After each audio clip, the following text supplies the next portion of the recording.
Հարցս ուղղում եմ վարչապետ Նիկոլ Փաշինյանին։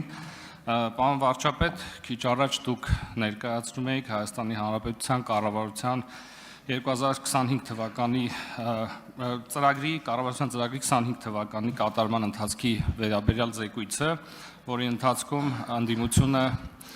բացակայում էր դահլիճից։ Հիմա արդեն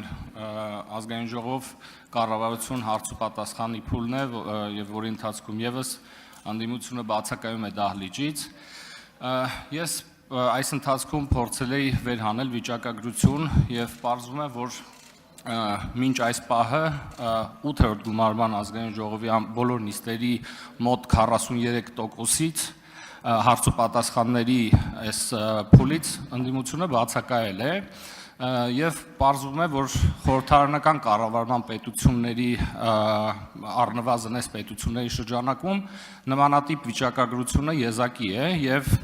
կան պետություններ, որտեղ կա նման պրակտիկա, բայց հիմնականում սա արտահայտվում է կոնկրետ բոյկոտի տեսքով, որը հետևողական է եւ կոնկրետ ինչ-որ ժամանակահատված է ենթադրում։ Այստեղ մենք չունենք հետևողականություն եւ ընդդիմությունը որոշ ժամանակ բացակայում է, հետո ինչ-որ նիստերի ոչ պարզ պատճառներով ներկայանում է, հետո էլի բացակայում է եւ այստեղ իսկապես դժվար է տրամաբանություն գտնել եւ պետք է նաեւ հաշվի առնենք, որ այս հարց ու պատասխանը կարևորագույն գործիքներից է ընդդիմության կողմից եւ խորհրդարանական վերահսկողություն իրականացնելու համատեքստում եւ նաեւ պետք է հաշվի առնել, որ այս քաղաքական ուժը որոշել է մասնակցել ընտրություններին, հայտ է ներկայացնել եւս մեկ անգամ մասնակցելու եւ հայտ է ներկայացնել իշխանությունը ստանձնելու, ինչու պետք է ընդհանրապես մեր ժողովուրդը այս քաղաքական ուժին ձայն տա, ես կուզեի ձեր կարծիքը։ Արդեն կպատասխանի Հայաստանի Հանրապետության վարչապետ Նիկոլ Փաշինյանը, համեցեք պարոն վարչապետ։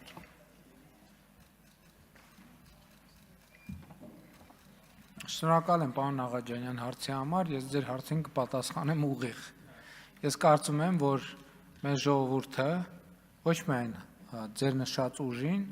այլև ընդհանրապես պատերազմի եռագլուխ կուսակցությանը ձայն տալու որևէ պատճառ չունի։ Եվ ընդհակառակը ունի բազմաթիվ պատճառներ, մեկը մյուսից հիմնավոր, այդ ուժերին ընդհանրապես ձայն չտալու, որովհետև քվեարկել այդ ուժերից որևէ մեկի օգտին, դա նշանակում է քվեարկել ինքդ քո դեմ։ Հարցի առաջին մասի վերաբերյալ ես կարող եմ հետևյալը ասել, ես իմ օրինակ կարող եմ բերել, ես 6 տարի անցկացրել եմ ազգային ժողովում, նստած եմ եղել այնտեղ, ես չեմ հիշում մի հարց ու պատասխան, որ ես բաց թողած լինեմ։ Եթե ինչ որ հատուկ հարգելի առանձնահատուկ պատճառ չի եղել, եւ չեմ զարմանա, եթե պարզի որ ոչ մեկից չեմ բացակայել հարց ու պատասխանից, իսկ այդ բացակայությունը մի բանի վկայությունն է, այդպիսով նրանք ընդունում են իրենց պարտությունը այս քաղաքական երկխոսության մեջ եւ կարծում եմ նաեւ մյուս կողմից էլ կամաց վեշերը հավաքելու process-ի մեջ են ազգային ժողովից։ Արձագանք Ես ամբողջությամբ կիսում եմ ձեր դիտարկումները, պարոն վարչապետ, ես կուզեի ավելացնել հետևյալը, դուք տեղյակ եք, որ ընդհանրապես առհասարակ քաղաքական երկխոսության համատեքստում եւ ընդդիմություն իշխանություն երկխոսության այս ամբողջ ժամանակահատվածում այդ նախկին ներկա թնջուկը մշտապես մեզ ուղեկցել է եւ օբյեկտիվորեն մեր հասարակության առնվազն մի մասը հոգնել է այդ երկխոսությունից, ես ուզում եմ կոչ անել մեր ժողովրդին, որպեսզի կամ ասել, որ ընդհանրապես այդ թնջուկից դուրս գալու միակ ձևը զրո ձայն տալն է այդ ընդդիմությանը, որովհետև մենք ստիպված կլինենք հաջորդ 5 տարիների ընթացքում նույն շրջապտույտի մեջ լինել եւ պետք է մեր ժողովուրդը հետեւություն անի դրանից։ Շնորհակալություն։ Դե գիտեք, ասում եք ժողովրդի մի մասը հոգնել է, մենք ենք հոգնել, ինչի ժողովրդի մի մասը, որովհետև դա նաեւ մեզ հնարավորություն չի տալիս մեր ասելիքը ամբողջական ներկայացնել եւ մեր ասելիքը ասել, ընդ որում ուզում եմ ընդգծել, որ պատերազմի եռագլուխ կուսակցությունը ամբողջությամբ նախկինների նախկիններից բաղկացած կուսակցություն է եւ այսօր ընտրություններին մասնակցող եթե օրինակ նայենք երեք հիմնական